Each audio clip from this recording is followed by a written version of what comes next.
Welcome to the Environmental Transformation Podcast. I'm your host, Sean Grady, and today's guest is Dan Blankfeld.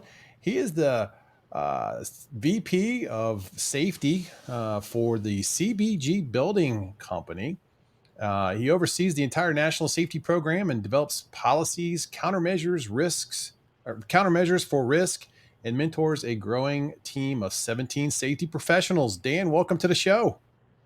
Thank you, Sean. Dan, we met in previous encounters with our credentialed association that we both belong to, the IHMM. And, we talked a little bit about what you do during that encounter. And I thought, it'd be good to bring you on to talk about, what is it like to build a safety culture in today's, environment? Let's dive into that a little bit and let's talk about that. I'm sure you got a lot of expertise and experience to talk about that. Yeah, I've spent a little time in the safety world developing cultures within organizations.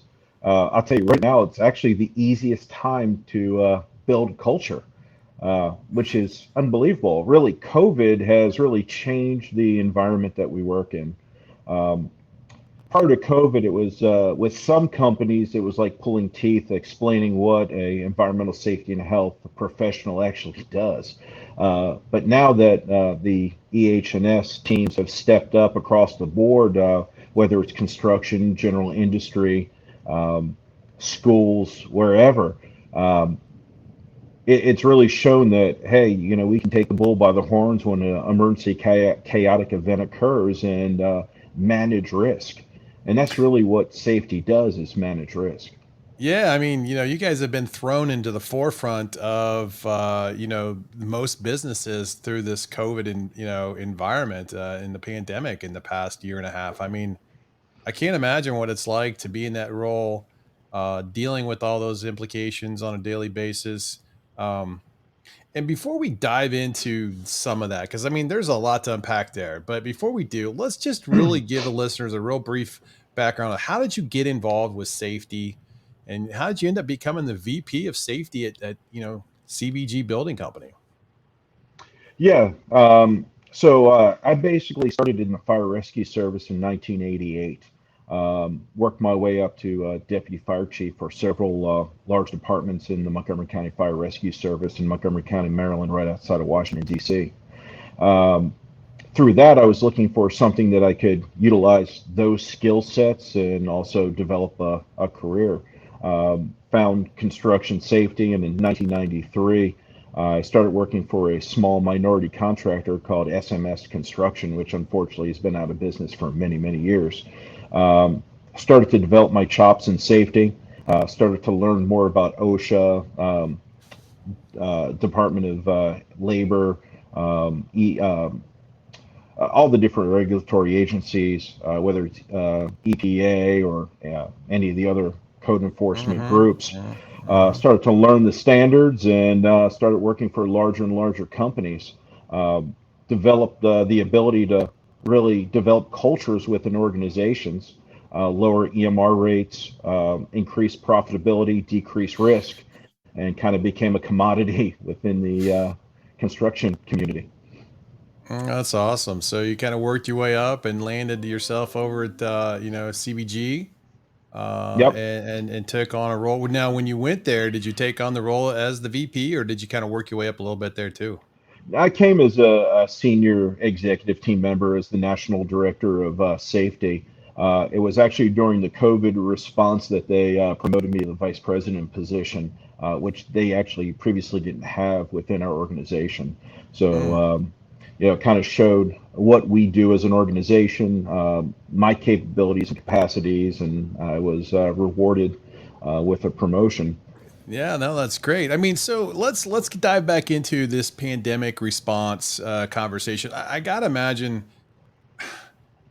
all of the people you're having to deal with, all the precautions that you need to set up and put into place, just in a moment's notice. To be honest with you, right? I mean, Mhm. how did you get through that? I mean, what did you do, and what was in your mind in responding? There's been probably a lot of sleepless nights. Well, it's kind of funny because at the same time we were dealing with a large loss fire. We were dealing with floods. We were dealing with civil unrest in a lot of the areas in which we work in. And then the pandemic comes along. So it was Mm. kind of multiple situations all at the same time.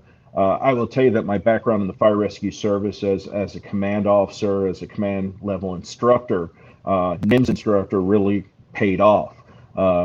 We were able to rapidly identify what chaos was about to ensue. Just watching the news, you could see what was unfolding and was going to transpire here in the United States was already starting to unfold in Europe and Asia. So basically, what occurred is I picked up the phone, called our CEO, and said, "Hey, look, this is coming to the U.S. We need to start preparing." And I said we should put together a task force, and my CEO said, "Yeah, the task force is you and I. Let's get working." So immediately we started to put together a plan. We started to look at resources that would be required, and we were way ahead of the curve. We were able to acquire PPE before it ran out. We started developing relationships with vendors. We opened the purse strings and was able to acquire everything we needed to continuate our operation without any delay. We also started pre-planning on how we were going to motivate our staff to work through the pandemic in the field and in the office, working on testing procedures and policies, and was able to actually build a relationship with a local laboratory to start immediate testing of our staff. We deployed PPE. Wow. We set up a distribution network. We had logistics laid out, and we were able to reduce risk for our workforce and also keep them safe while they were out with a very vulnerable population, the construction worker. Yeah, no, I mean, golly, just thinking through what you just described is all the things you put in place. That is impressive. I mean, and to kind of see it's coming down the pike, reacting quickly, and then having, the CEO right there lockstep with you and committing the resources to get it done. That's awesome. I'm sure you were pretty happy with that. Oh, absolutely. And that's really the hallmark of building a safety culture, to kind of go back in where we started. If you don't have buy-in from your At the C-suite top. crowd, if your CEO, your CFO, the president of the organization do not buy into safety and risk mitigation techniques, then you're never going to have safety culture within your organization. And I'm very lucky and privileged that everyone within our organization has bought in hook, line, and sinker to safety. Everyone realizes that safety is a profit center. And when you look at real risk management technique, you'll realize real quick that you can increase productivity, decrease risk, and increase profitability by doing the right thing for your people and your subcontractors, and that is ensuring their health and well-being on your job sites, projects, and in your offices. No, that's so true, and that's really good. I mean, you know, you mentioned you've got 17 people that are you're responsible for, that you oversee and supervise. I mean, that how are you meeting their needs of as far as mentoring them and giving them direction they need? How's that working for you? That's a real good question. And you know, um, with my staff, we try to mentor them. We try to educate them. We lead by example. We set goals for the project teams, for the safety teams, and then we benchmark that data and we reward them when they hit those benchmarks. So Hmm. realistically, it's an easy process to lead these guys. We have chosen some of the young, bright superstars in safety to come work for us. Hmm. Um, and we're just mentoring, training, and educating. We give our guys every resource that they need to be successful.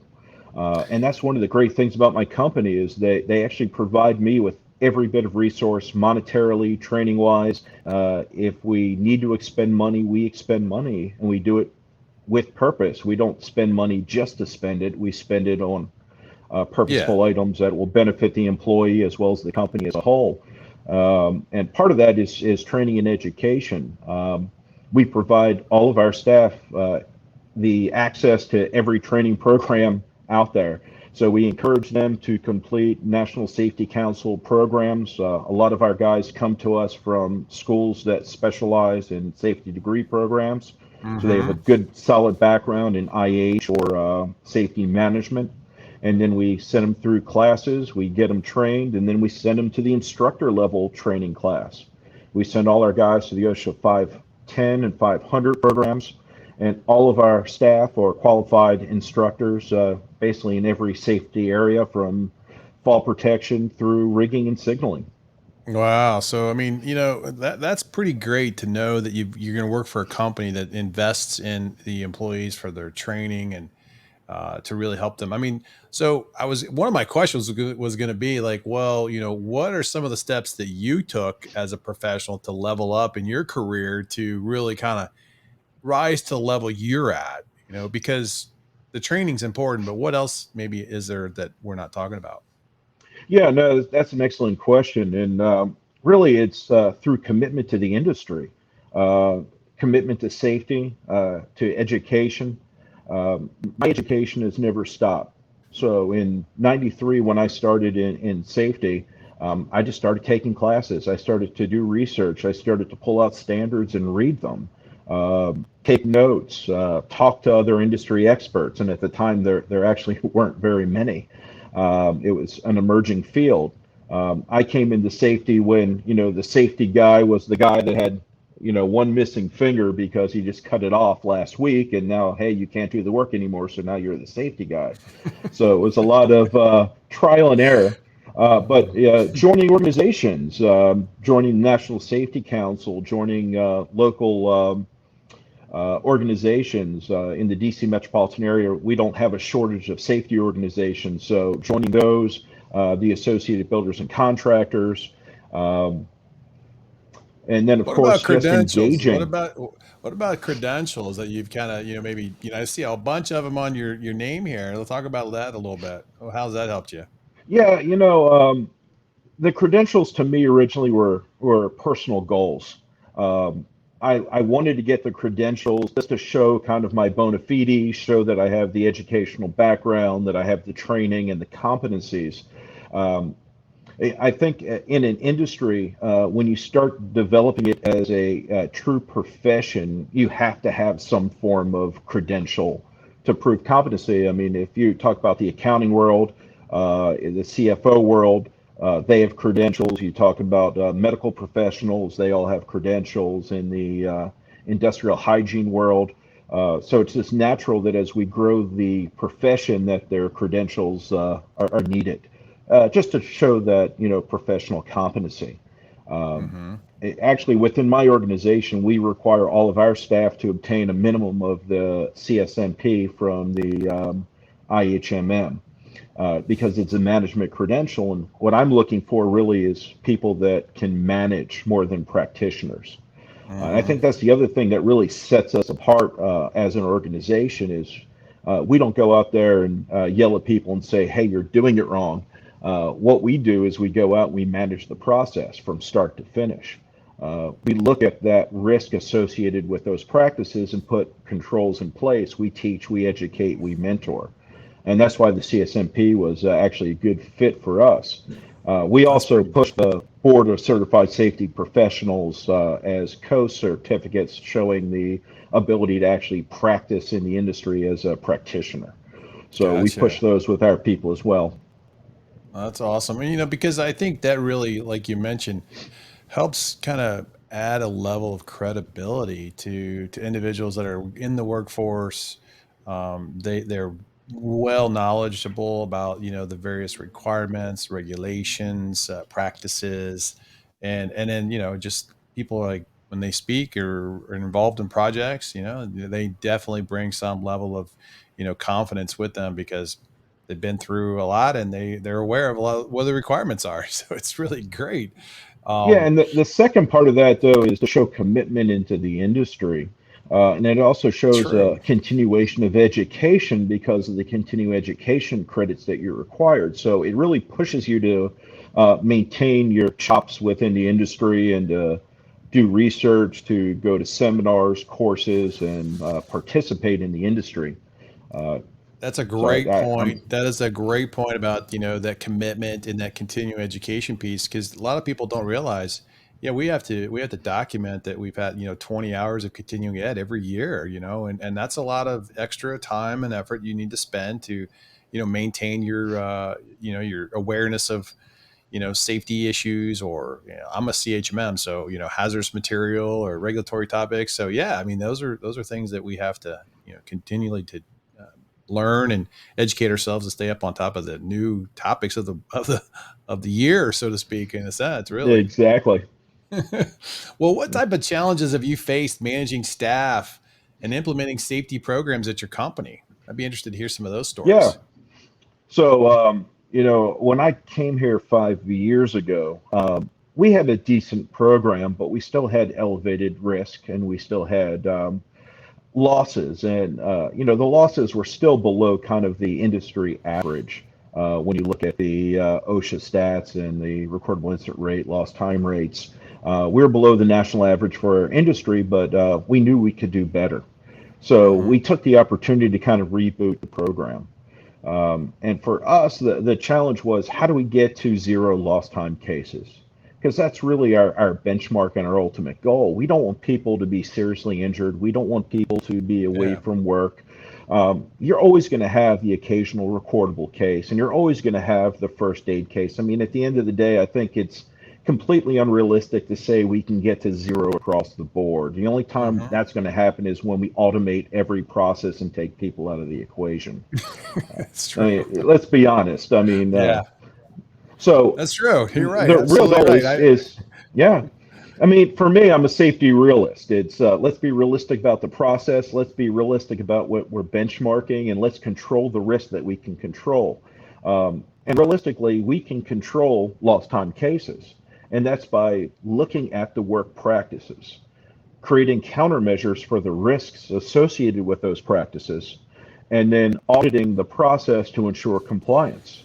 And when you Yeah. do that, and you do that on a constant, continual basis, you have the right team players, you have the right mindset, and that is, we can be just as productive while we're being safe. And that's the whole culture.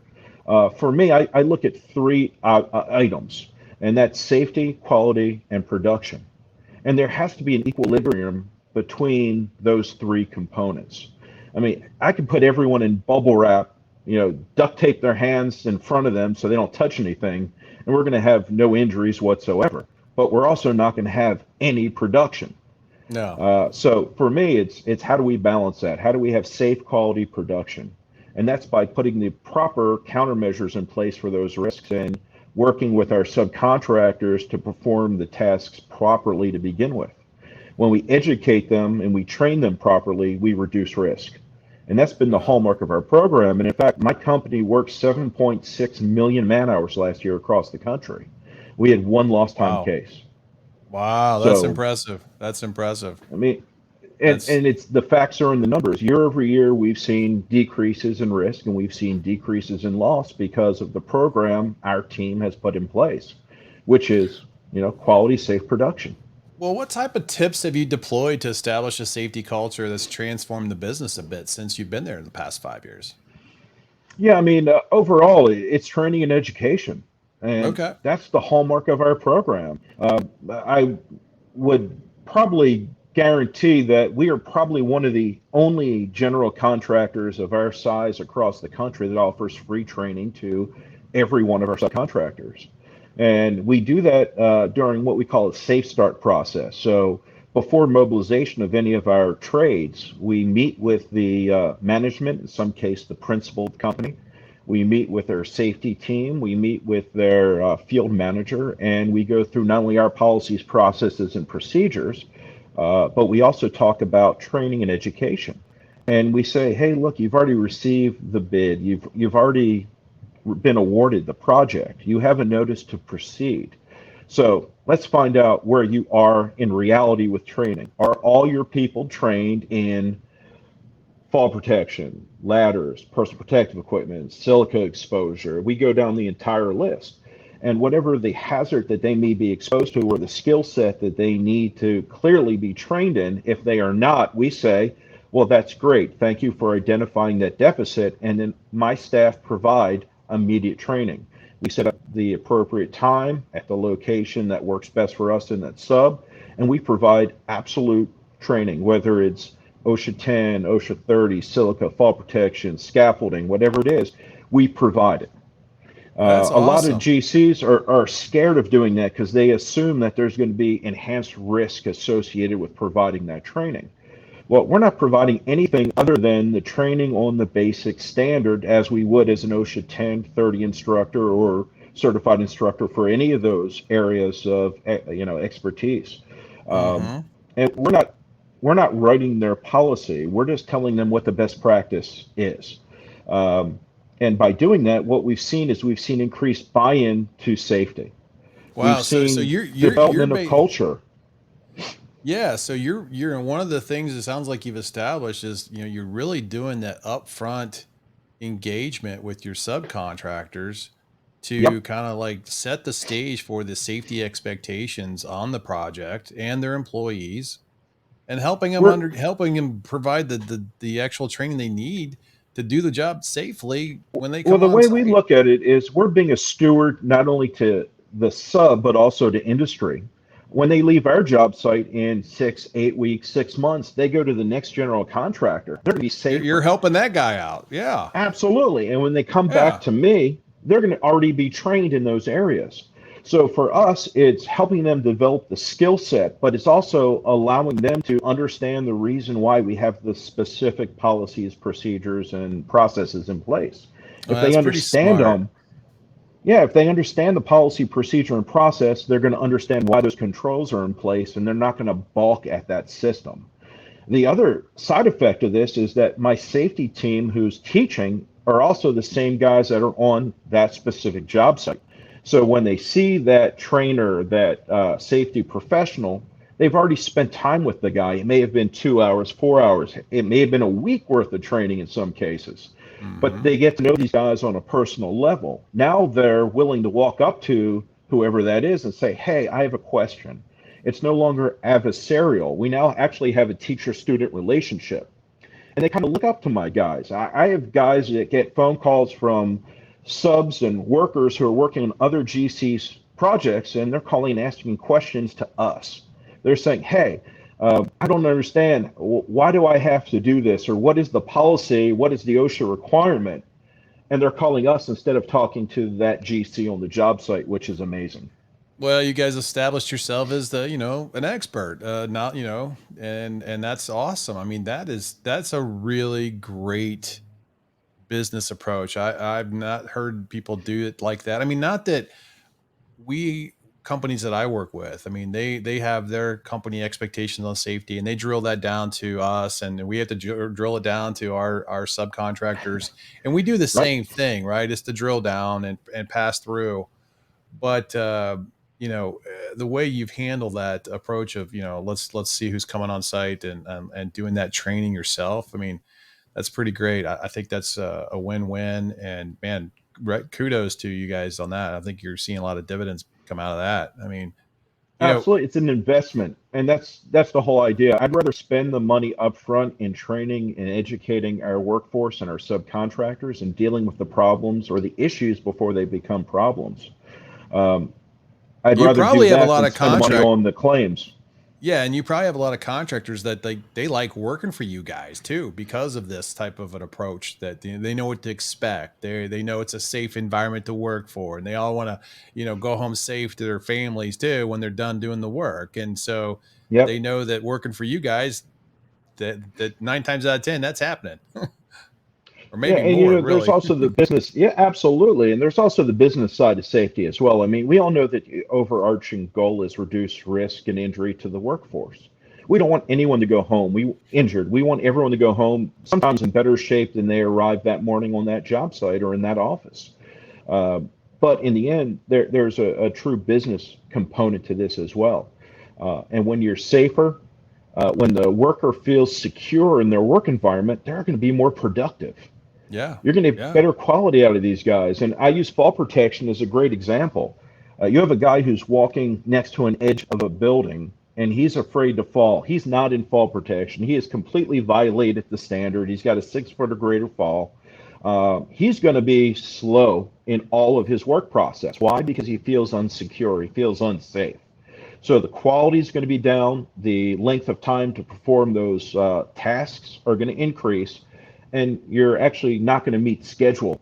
Now, you put someone with a guardrail, you put someone with fall protection, you've trained them in the proper deployment, they know how to inspect it, it's being worn correctly. Now, that little tug on their back is going to tell them, hey, you're safe. Well, guess what happens to productivity? Quality increases, productivity increases, and our risk has decreased tremendously. And our long No, term that's risk, good. because you think about system failure, you install pipe incorrectly, it's going to separate at some point. We're going to have a secondary loss, whether it's to our general liability or builder's risk line. So it's not just protecting our workers' comp risk; it's Yeah, protecting our it's other areas of coverage as well. yeah, absolutely. Your construction and your yeah, no, I mean that makes a lot of sense. That's great. I'm glad you pointed that out. I mean, one of the things I think that some of the older guys in safety, or you've been around to where you've got the old safety guys coming around and hey, get your glasses on, wear that hard hat, and Yeah. always barking at people. And he was like, the jerk. Like nobody want to work with that guy, because he was just, I think a lot of that perception nowadays is kind of shifting away. It's like, no, they're not that type of person anymore that's in these roles. Is that safe to say? No, they're still out there.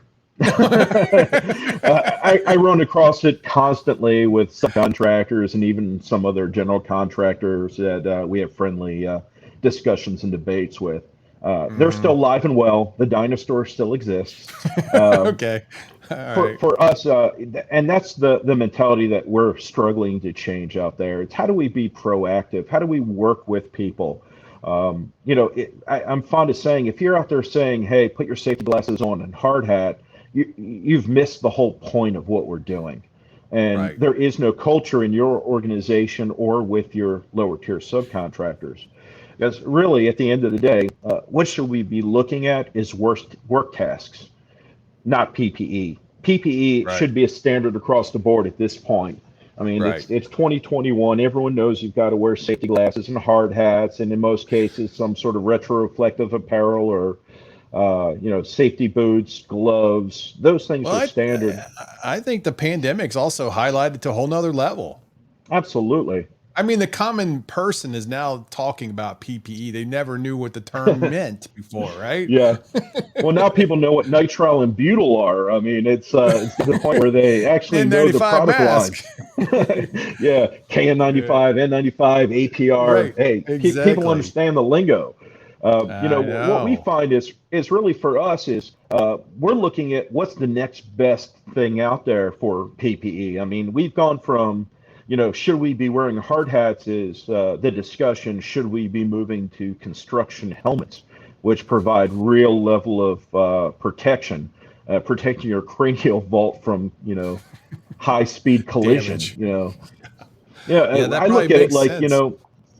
I mean, I look at it this way. I mean, are you going to put a football player out in antiquated pads and a helmet made of leather any longer? I mean, we know concussion syndrome exists. We know that you have to have specialty equipment for doing specialty tasks. Yeah. And that's where we're moving is we're moving to enhanced PPE, as I like to call it. What is the right equipment for the task? Right. The old days of just regular safety glasses and a shell on top of your head is over. So it's looking at the best equipment available in the market. What can we put our people in? And that's where we have the combatants at this point. It's not whether we're going to wear PPE or not. It's oh, I don't want to wear that new helmet because it looks like a rock climbing helmet versus my full brim, cool construction look. And Yeah. that's our Yeah. that's our new battle out there is getting the older guys used to the newer style equipment and making them understand, hey, this really has a true level of protection. It's got a true protection factor. It's not the hard hat that was invented in 1955 and has been unchanged ever since. Sure. Sure. Well, So, safety professionals have a lot of jobs to do, not to mention training and just kind of making sure staff are following the rules. But, when you're faced with a recordable incident, how do you manage those? Because that's a different level of activity and mentality approaching those types of parts of your job and safety. Let's talk about that a little bit. Yeah, Sean, you're hitting some really good questions here today. I got to say, you're kind of really hitting the meat and potatoes here of safety. I like it. So the way we do it is we treat every incident the same, whether it is a near miss, whether it's a minor first aid case, report only, uh, medical attention only, where they got just first aid at a clinic and evaluated, to a true recordable or lost time case. And it starts with the investigation for us. So we investigate all incidents. And by doing that, we collect real data. We know exactly what's happening out there, and we can start looking at countermeasures for risk. Um, we also look at the not only the incident investigation, but we have a post-incident meeting for every incident that occurs with our project team, the worker, and the subcontractor to identify how it occurred. And people may say, "Hey, that's crazy," but when your team does it on a constant, continual basis, they become expert investigators. Our reports get better, our reports get more detailed, and we get more usable data. We also find that, hey, some of these incidents are actually not only minor incidents, but they may be near misses. Hey, I got a cut on my finger, but it's because a razor knife flew across the room because someone threw it and it lacerated my finger. Well, that's also a near miss. And it's an exaggeration of some of the cases, Sure. but Yeah. it's realistically anything can happen out there. It's construction. So, we find out some of these root causes are just insane, and we've got to put controls in place. Although they only caused a minor injury, they could have caused a major injury or fatality. So we investigate everything. So by doing that, what that has actually done is it creates our subcontractor base and even our own employees to really start thinking about how they work. They Hmm. don't want to be bogged down with investigations. The supervisors on the job site say, hey, if they're going to investigate everything, I'd better be very careful in how we work and how we operate because Yeah. I don't want to waste my time in being sucked into these things either. You So don't want there's to be on actually a the other trickle down side. effect. Yeah, you don't want to be Yeah, on the other side of a five Y scenario, right? I mean, those are brutal. I mean, I've been on the administrative side or the management side. It's like, okay, let's figure out what's going on, and you know, they're all important, but the time that's involved with going through that's not productive, right? The internal hmm cost to a company to to do these investigations, it can be expensive. I mean, let's be honest, right? yeah, absolutely. The most expensive part of our day is the use of manpower. So I mean that's our biggest resource and it's our most expensive resource. And when I have one or two and sometimes three safety professionals, whether they're the area safety director or safety manager, assistant safety manager, or safety coordinator out there, and now they're tied up doing an investigation for several hours, that's a loss of production for us. Yeah, So right. Well, how do you guys so but handle it's near it's a miss good commitment. reporting? How do you handle near It's the miss same. reporting? Same way? Same way, everything gets Okay. reported, and our subs have just become accustomed to it, and they know if they don't report something, that their work is going to stop and that it's going to get investigated anyway. If we Hmm. find out about it later, it's worse for all those individuals involved. So they understand our process and our program, so they freely pretty much report everything. Gotcha. If you look at our stats, we have a ton of incident reports, and we have very few first aids, very few recordables, and almost no lost time cases. Uh, and part of that is because of our preventative measures that we have in place, but it's also part of that investigative process. Now, our recordables and our lost times, we go to the next level. So with the recordables and or lost time cases, that's a complete stop of work process. We reevaluate those processes and we have an executive meeting where we bring in the principal of the company that is our first tier, and in some cases, lower tier principals as well, and say, hey, let's go through these processes. Where were the failures? And we discuss in a non punitive way all the causative factors, all the contributing factors, and policy violations or lack of policy. Then we help them create a policy to ensure that doesn't reoccur. We do lessons learned. We send them out throughout the entire organization to every one of our locations, and we publicize that incident. Now, we don't say where it happened, who was involved, or what company, but we talk about all of the contributing factors. We talk about root cause, and then we ensure that we don't have a repeat of that incident. Okay, well, I mean, so you got a lot of involvement with diving into the incidents, which is great because it shows a commitment and that you're serious about understanding and learning that what went wrong. And how do you get how important are you guys? Or I'm sorry, let me ask it this way: how important are tailgate safety meetings? And how effective are they for you guys? Are you still doing them? I mean, I'm assuming you're doing them every day, right? Yeah. Well, it's kind of that statutory thing, we've got to do reoccurring training in the field.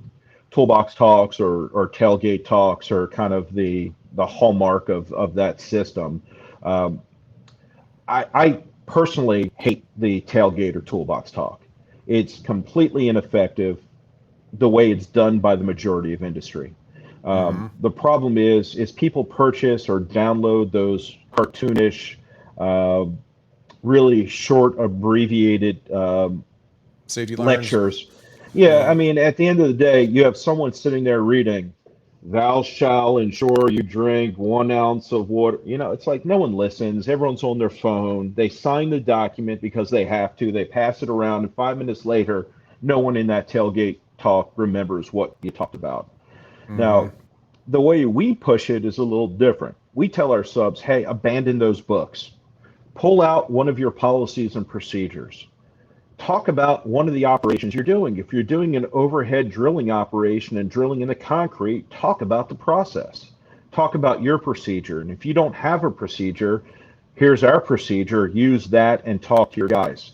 Get a job safety Realistically, analysis JSA set up and well, I hate review it. JSAs. I'm Yeah. not a fan of the AHA JSA process. I think that's another antiquated process that bears no fruit in So modern. behavior based safety, that's another, Yeah, to me, what really makes an impact is the supervisor at the beginning of every shift saying, "Hey, Fred, Tony, Juan, you're working on the fifth floor. You're going to work next to the edge of the building. Make sure your guardrails are up. If the guardrails have to come down, make sure you're in fall protection.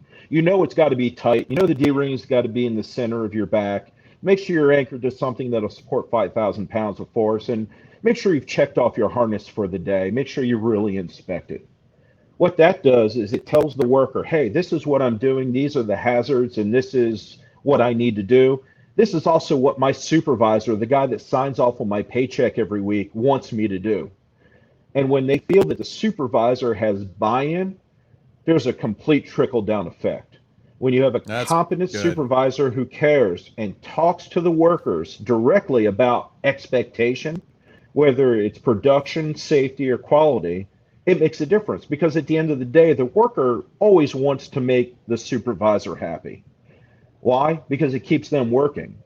The supervisor knows, hey, this is a productive guy. This is a guy I can move up from installing pipe to supervising the installation of pipe, and then move up to a superintendent position, so on and so forth. I mean, there's real value in when the supervisor cares. And we see it day in, day out. When the foreman or superintendent care about the work and they talk to the worker about the work process, we see a reduction in injuries. We see better That's quality. really We see good. more production.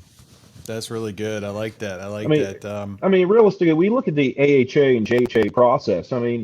This all started from the U.S. Corps of Army Engineers. It's a paperwork-driven process. It's check boxes, work task, hazard, controls, level of control. We've all seen those forms, especially the new It's a ones that light up systemized red, yellow, and process. green. Yeah, Yeah. it's all great. And what really happens is you get the one guy in the office who writes out all these documents. They standardize it. They bring it from job site to job site. Everyone signs it. No one reads it because it's just like a toolbox talk again. Blah, blah. We've done this a million times. No one takes it seriously. No one actually learns those processes. They're useless in reality. So I'm not a fan of that. I'm a fan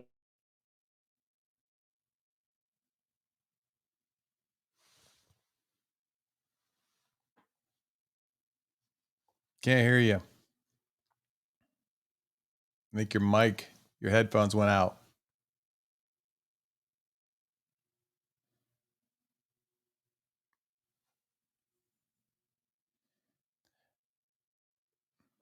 Dan, I think your headphones died on you. Can you hear? Yeah, I hear Sorry you. about that. Yeah, everything went dead there for a second. Not sure what happened.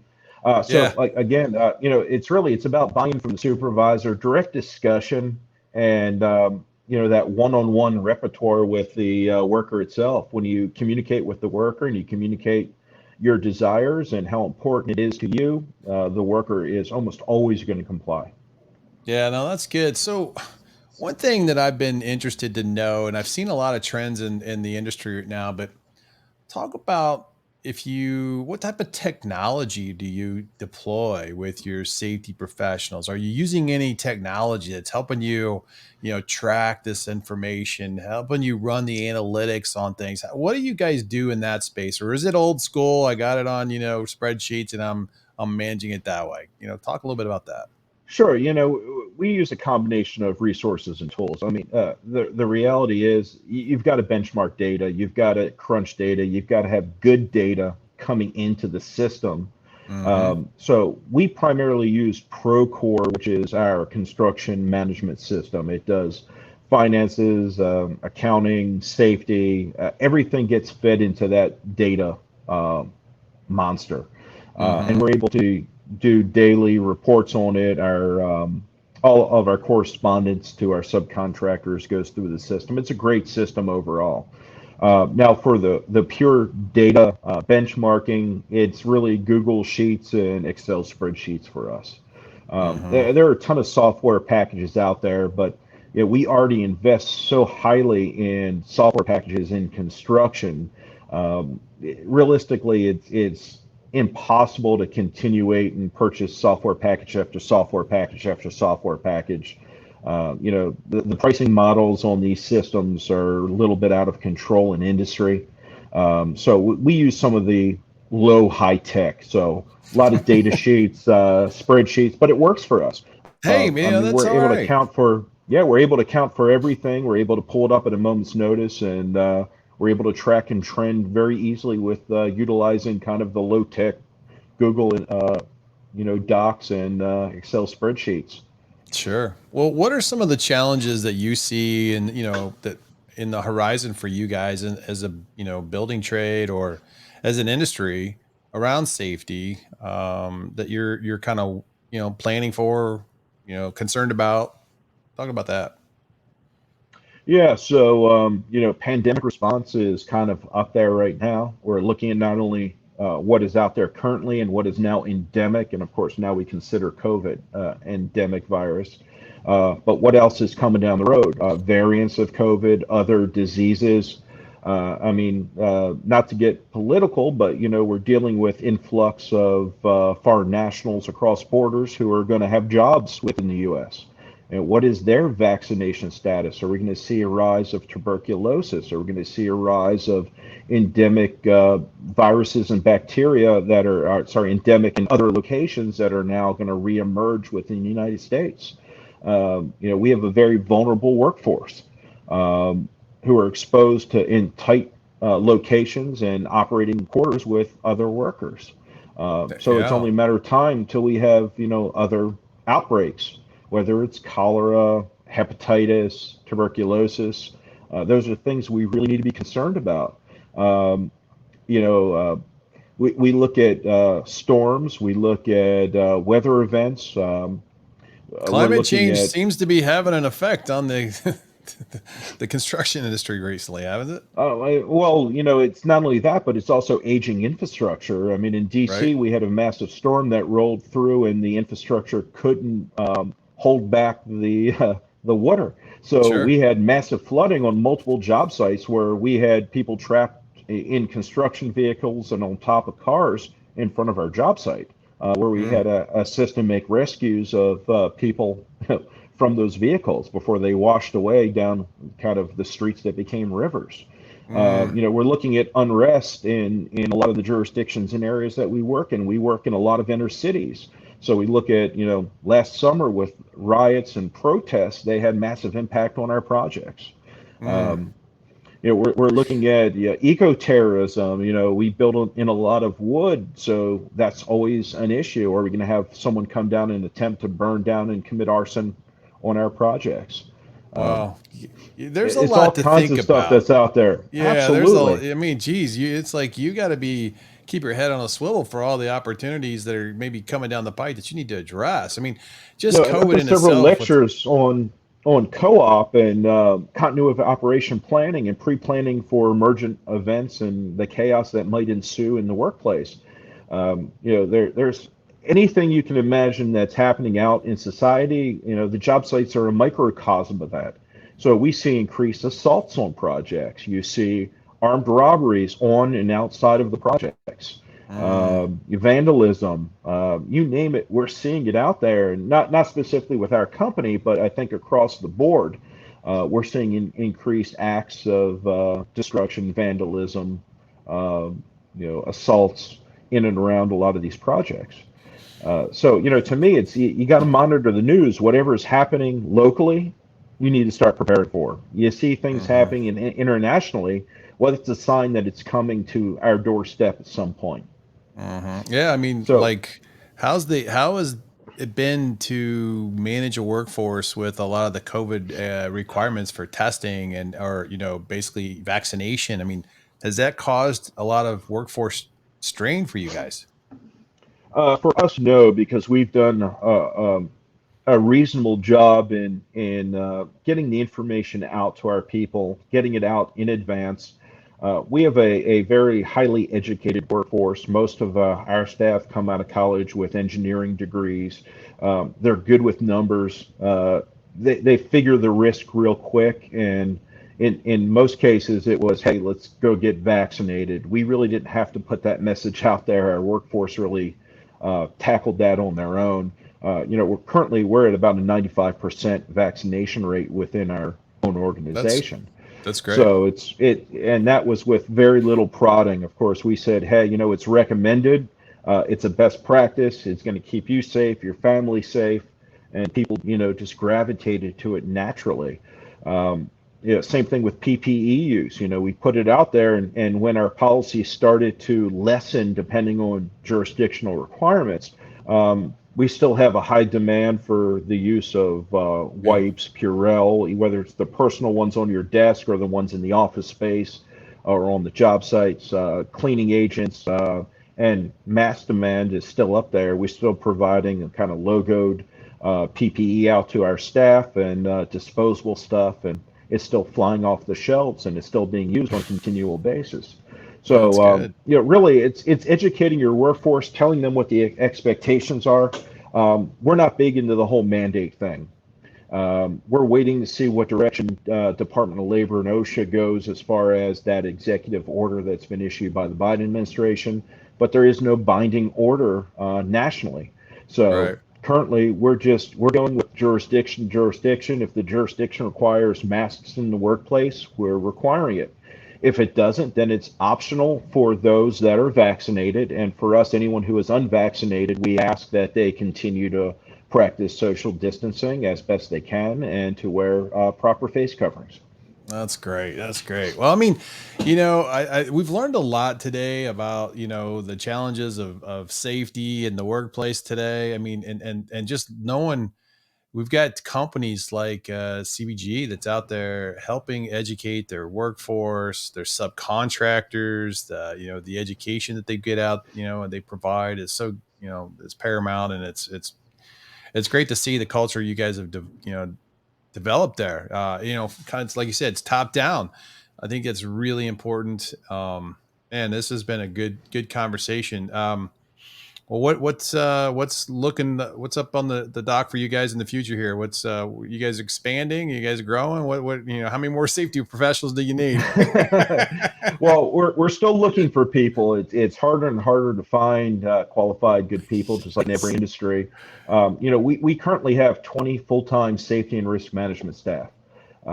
So we're growing. We're continuing to grow as our company grows. We're going to continue to add safety professionals. As the jobs become more and more complex, then we have more personnel that are doing one project at a time.